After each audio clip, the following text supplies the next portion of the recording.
நண்பர்களே வணக்கம். நம் அனைவருக்கும் தெரியும் நம்மளுடைய மத்திய அரசு 3 விவசாயம் சம்பந்தப்பட்ட சட்டங்களை இயற்றியிருக்கிறது. லோக்சபா, ராஜ்யசபா 2 இடத்துலயுமே பாஸ் ஆயிருச்சுங்க அப்ப.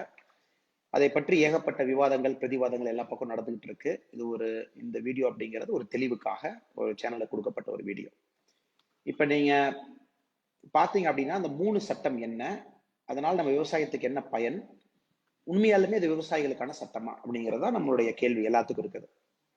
நம்மளுடைய பிரதமர் நரேந்திர மோடிஜி அவர்களுடைய ஆட்சி காலத்தை நாம் பார்க்கும்போது ஒரு விஷயம் நம்ம கட்டாயமாக தெரிகிறது. ஒரு விஷயத்தை அவர் எடுக்கும் போதே அதற்குரிய டேட் ஒன்று சொல்லி அந்த டேட்டுக்குள்ள அதை முடிச்சிடலாம். அது ஸ்வச் பாரத்தா இருக்கலாம், அது எந்த விதமான கவர்மெண்ட் ஸ்கீம்ஸா இருக்கலாம். இது அவுட்கம் ஓரியன்டட் ஸ்கீம்ஸ் எல்லாமே. ஸோ விவசாயத்தை பொறுத்த வரைக்கும் நமக்கு தெரியும், இந்தியாவில் விவசாயம் அப்படிங்கிறது நலிந்து கொண்டிருக்கிறது. யங்ஸ்டர்ஸ் விவசாயத்துக்குள்ள வர்றதில்லை.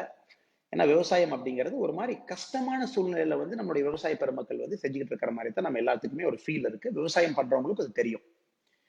இப்ப இது எப்படி நல்லா பண்ணணும் அப்படிங்கிறதுக்கு மோடிஜி அவர்கள் 2-3 விஷயம் சொல்லியிருக்காரு. வேற வேற பேச்சுக்கள்ல பேசும்போது ஒன்னு ஒரு சொல்றாரு, நம்மளுடைய விவசாய பெருமக்களுடைய வருமானம் என்ன வருதோ அதை இரட்டிப்பு பண்ணணும். 2023-24க்குள்ள இரட்டிப்பு பண்ணணும். அதுக்கான முயற்சிகள் இந்த அரசு மேற்கொள்ளும் அப்படின்னு சொல்லிட்டு, அதற்காக ஒரே நைட்ல நம்ம எதுவும் பண்ண முடியாதுங்க. So over a point of time ஒரு விஷயமா அப்படியே சேஞ்ச் பண்ணிட்டு வந்துகிட்டு இருக்கோம். முதல் விஷயம் விவசாயத்துக்கு இருக்கக்கூடிய கட்டுப்பாடுகளை தளர்த்தி இருக்கிறோம். விவசாயிகள் கொஞ்சம் ஈஸியா அவங்களுடைய பொருட்களை ஒரு இடத்துல விற்க முடியும் அப்படிங்கறக்காக ஒரு சட்டத்தை கொண்டு வந்திருக்கோம். விவசாய பெருமக்கள் குறு விவசாயிகள், சிறு விவசாயிகள் அந்த 2000 ரூபாய் அவங்களுக்கு கிடைச்சா அட்லீஸ்ட் இந்த கூலி கொடுக்குறக்கோ நாத்தனருக்கோ யூஸ் ஆகும் அப்படிங்கறக்காக அதை கூட கொடுத்துக்கிட்டு இருக்கோம் பெரிய லெவல்ல. சோ அதனுடைய தொடர்ச்சியாகத்தான் இந்த சட்டத்தை நீங்கள் பார்க்க வேண்டும். ஏன்னா இதெல்லாமே ஒரு விஷயத்தை சரி பண்றதுக்காக கொண்டு வந்தது. இதுல பாத்தீங்கன்னா 3 சட்டம் நம்ம கொண்டு வந்திருக்கோம். இதனுடைய முதல் சட்டம் நம்ம என்ன சொல்றோம் அப்படின்னா, ஆங்கிலத்தில் சொல்லுவோம் என்றால் farmers produce trade and commerce promotion and facilitation act 2020 சொல்றோம். ரெண்டாவது farmers empowerment and production agreement and price assurance and farm services act 2020, essential commodities act 2020 amendment. அது தமிழ்ல சொல்லணும் அப்படின்னா, விவசாயிகளை ஊக்குவிப்பதற்கும் பாதுகாப்பதற்குமான சட்டம், விவசாய பொருட்களை உரிய முறையில் விற்பதற்கான சட்டம், அத்தியாவசிய பொருட்களை ஒழுங்குபடுத்துவதற்கான சட்டம். இதான் அந்த 3 சட்டம். எப்படி நம்ம பண்றோம் அப்படின்னா, இப்ப தமிழ்நாடு பொறுத்த வரைக்கும் நீங்க ஒட்டஞ்சத்திரத்தை எடுத்துங்க, தக்காளி ரொம்ப ஃபேமஸ். அரவக்குறிச்சி பக்கம் வந்துட்டீங்கன்னா முருங்கைக்காய் ஃபேமஸ். இந்த மாதிரி எல்லா ஊர்லயுமே விவசாய பெருமக்கள் நிறைய பொருட்களை விவசாயம் பண்றாங்க. எப்படி விற்க முடியும் அப்படின்னு பாத்தீங்கன்னா, தமிழகத்தை பொறுத்தவரை, இந்தியாவில் இருக்கக்கூடிய எல்லா மாநிலங்களை பொறுத்தவரை APMC, agriculture produce marketing committee அல்லது மண்டி அப்படின்னு சொல்ற மாதிரி அதுலதான் போய் நம்ம பொருட்களை விற்க முடியும். வேற எங்கேயும் இந்திய விவசாயி போய் விற்க முடியாது. இந்த ஏபிஎம்சி அப்படிங்கிறது நம்மளுடைய மாநில அரசு சட்டத்தை போட்டு அதை எடுத்து நடத்திக்கிட்டு இருக்காங்க. அவங்களுடைய கண்ட்ரோல்ல வருது. இது மத்திய அரசுக்கு சம்பந்தம் கிடையாது. ஸோ இப்போ ஏபிஎம்சியில போய் மண்டியில போய் விற்கிறீங்க. நான் என் தக்காளி எடுத்துட்டு போறேன், நான் 1 கிலோ தக்காளி எடுத்துட்டு போறேன், எவ்வளவுங்க ஐயான்னு கேட்டா 20 ரூபாய்க்கு வாங்கிக்கிறாங்க. பட் அந்த தக்காளி கடைக்கு நான் கடையில போய் நானே அதே தக்காளி திரும்பி வாங்கும்போது 40 ரூபாய்ங்கிறாங்க. என்னங்க அநியாயமா இருக்கு, 20 ரூபாய் யாருக்குங்க போச்சு அப்படின்னா, இங்கதான் நம்முடைய பிரதம மந்திரி ஒரு நல்ல ஒரு விஷயத்தை செய்ய கிளம்பி இருக்கிறார். விவசாயியுடைய பொருளுக்கு என்ன ஏன் விலை குறைவா இருக்குன்னா, உலகத்திலேயே பாத்தீங்கன்னா விவசாயி மட்டும்தான் அவனுடைய பொருளுக்கு அவர்கள் உற்பத்தி செஞ்ச பொருளுக்கு விலையை நிர்ணயம் செய்ய முடியாமல் இருக்கின்றான். இது என் தோட்டத்தில் நானும் பாக்குறேன். நானும் விவசாயம் பண்றேங்க. எனக்கு அதே கஷ்டம் தான், உங்களுக்கு அதே கஷ்டம் தான். என்னுடைய பொருளுக்கு என்னால விலை நிர்ணயம் பண்ண முடியல. இதே ஒரு மேனுஃபேக்சரிங் பண்றவங்க, வேற ஏதோ கம்பெனி வச்சிருக்கவங்களும் அவங்க சொல்றாங்க 50 ரூபா வேணா வாங்க, வேண்டாடி போ அப்படின்னு சொல்லிட்டு.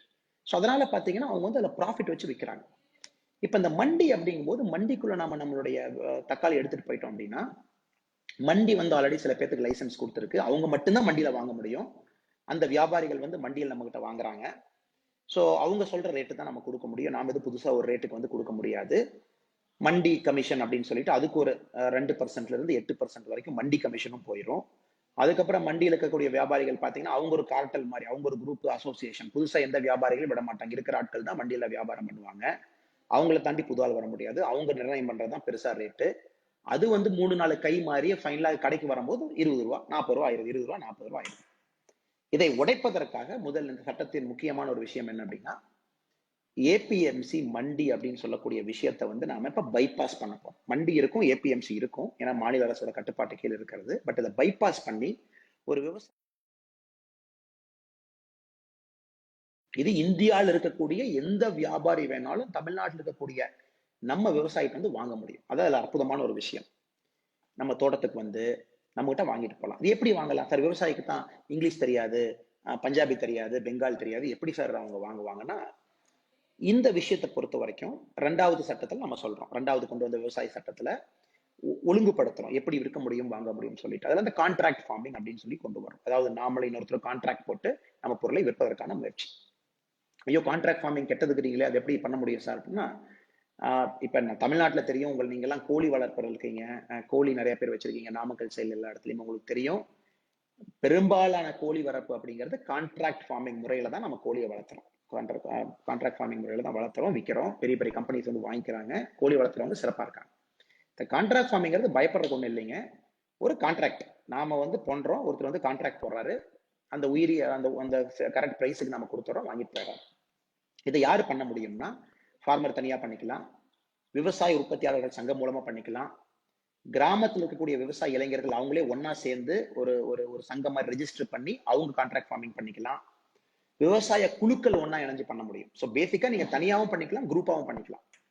ஸோ பண்ணிக்கிட்டீங்க அப்படின்னா உங்களுடைய மொழியில தான் அந்த கான்ட்ராக்ட் இருக்கும். நீங்க தமிழ்நாடு விவசாயி அப்படிங்கும்போது தமிழ் மொழியில தான் இருக்கும். வேற மாநிலத்துல இருந்து வந்தா கூட நம்ம மொழியில தான் கான்ட்ராக்ட் போடணும், போட்டு வாங்கிட்டு போய்க்கிறோம். இதுல வந்து நாம டைரக்டா பிரைஸை பிக்ஸ் பண்றோம். இதுதான் என் பிரைஸ், வாங்குறா வாங்க, வாங்காட்டி போ, அதனால தரமா கஷ்டப்பட்டு நான் செஞ்சிருக்கேன் அப்படின்னு சொல்லி வாங்கலாம். இப்ப எதுக்கெல்லாம் எதிர்க்கிறாங்க, ஏன் வந்து இது வேண்டாம் அப்படிங்கிறாங்க? லேண்டு வந்து பிடிச்சிட்டு போயிடுவாங்கன்னு சொல்றாங்க, லேண்டு காணாம போயிருங்கிறாங்க. எதுக்கு இதெல்லாம் சொல்றாங்கன்னு பாத்தீங்கன்னா, இப்ப நமக்கு தெரியும் இந்த மண்டி பாலிடிக்ஸ் அப்படிங்கிறது இந்தியாவில் ஒரு பெரிய பாலிடிக்ஸ்ங்க. இந்த மண்டி அரசியல் 2% கமிஷன் போகும்போது, பஞ்சாப் மாதிரி ஒரு ஊர்ல பாத்தீங்கன்னா மண்டியை நம்பியே சில குடும்பங்கள் பிழைக்கின்றது. மண்டி தான் நமக்கு அப்படி. மகாராஷ்டிரா சில குடும்பங்கள் மண்டியை நம்பி பிழைக்குது பெரிய லெவல்ல. அவங்களுடைய ஷெல் கம்பெனிஸ், அவங்களுடைய வேற வேற ஆட்கள் தான் மண்டியில போய் லாபி பண்ணுவாங்க, வாங்குவாங்க. முதல் முறையாக விவசாயி மேல வந்து ஒரு உட்கார்ந்து இந்த குரங்கை தூக்கி வெளியே வெளியே வச்சிட்டோம். விவசாயி வந்து ஃப்ரீயா நீ பண்ணுப்பா, இந்தியன் விவசாயி மேல எங்களுக்கு நம்பிக்கை இருக்கு, நிச்சயமாக அவர்கள் வந்து தரமான பொருளை விற்பாங்க. இந்த மண்டி அரசியலை உடைச்ச உடனே தான் இவ்வளவு எதிர்ப்பு கிளம்புது. ஐயோ இந்த மண்டி அரசியல் போயிடுச்சு, நமக்கு என்ன ஒரு பிரச்சனை, நம்ம இருக்கிற வரைக்கும் தானே கண்ட்ரோல் இருந்துச்சு, இப்ப விவசாயி ஃப்ரீ ஆயிட்டோம்னா நமக்கு ஓட்டை கூட கண்ட்ரோல் பண்ண முடியாது அப்படிங்கிற எண்ணம் தான் முதல் காரணம். 2வது, விவசாயம் எல்லாம் பறி போயிருங்கிறாங்க. எப்படிங்க பறி போகும்? ஏன் லேண்ட் எங்கிட்ட இருக்கு? இதுல ரொம்ப தெளிவா இருக்கு. விவசாயிக்கும் கான்ட்ராக்ட் போட்டவங்களுக்கும் பிரச்சனை வரும்போது அது எப்படி சால்வ் பண்றதுக்கான முறை கொடுத்துருக்கிறோம். சப்டிவிஷனல் மேஜிஸ்ட்ரேட்டை போகணும், லோக்கல் தாசில்தார், அவர் ஒரு கமிட்டி போடுவாரு, கமிட்டியில எல்லா ஆட்கள் இருப்பாங்க, எல்லா பலதரப்பட்ட ஆட்கள் இருப்பாங்க. அதுல வந்து நமக்கு தீர்வு கிடைக்கும்.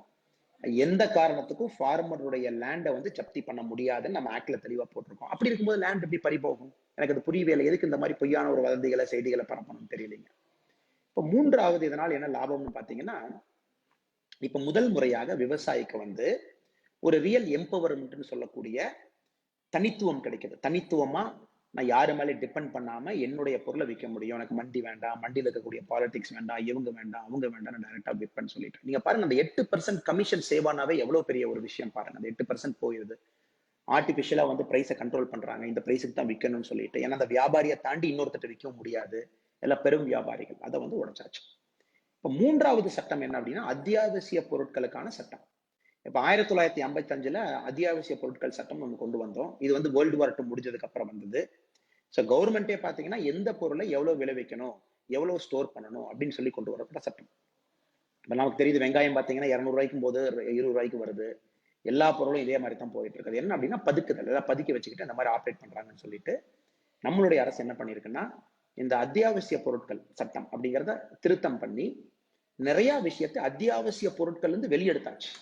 அரிசி எடுத்தாச்சு, கோதுமை எடுத்தாச்சு. எவ்வளவு வேணாலும் நீங்க வந்து விளைவிங்க, எவ்வளவு வேணாலும் ஸ்டோர் பண்ணிக்கங்க, உங்களுக்கு நல்ல ரேட் வர்றப்ப வீயுங்க. இதை வந்து முக்கியமான ஒரு ஆட்கள் வந்து இத்தனை நாளா பாத்தீங்கன்னா லாபி பண்ணிக்கிட்டு இருந்தாங்க. முக்கியமான ஒரு பொருளை வந்து அத்தியாவசிய பொருட்களை வச்சு அரசாங்கம் வந்து கண்ட்ரோல் பண்ணிக்கிட்டு இருந்துச்சு. நீங்க எவ்வளவு விளைவிக்க முடியும், எவ்வளவு விளைவிக்க முடியும், அதை உடைச்சிருக்கோம். ஸோ இது 3ம் வந்து நீங்க மொத்தமா பார்க்கணும். இந்த 3 ஆக்டையும் மொத்தமா பார்த்தீங்க அப்படின்னா, 3 சட்டத்தையும் மொத்தமா பார்த்தீங்கன்னா, இது முதல் முறையாக என்னைய பொறுத்த வரைக்கும் சுதந்திரத்துக்கு அப்புறம் இந்திய விவசாயிக்கு ஒரு மரியாதை கொடுத்து நல்லது பண்ணியிருக்கோம். இது வந்து மிக சிறப்பான ஒரு சட்டம். மண்டி அரசியலை உடைச்சிருக்கோம். சாதாரண விவசாயிக்கு நண்பனா மோடிஜி அவர்கள் பண்ணியிருக்காங்க. இதன் மூலமா நிச்சயமா நல்லது நடக்கும். ஸோ நீங்க எந்த கருத்துக்களா இருந்தாலும் படிச்சு புரிஞ்சு அதுக்கப்புறம் உங்களுடைய முடிவெடுங்க. மற்றவங்க பண்ற வதந்திகளை பார்த்து ஏமாந்துடாதீங்க.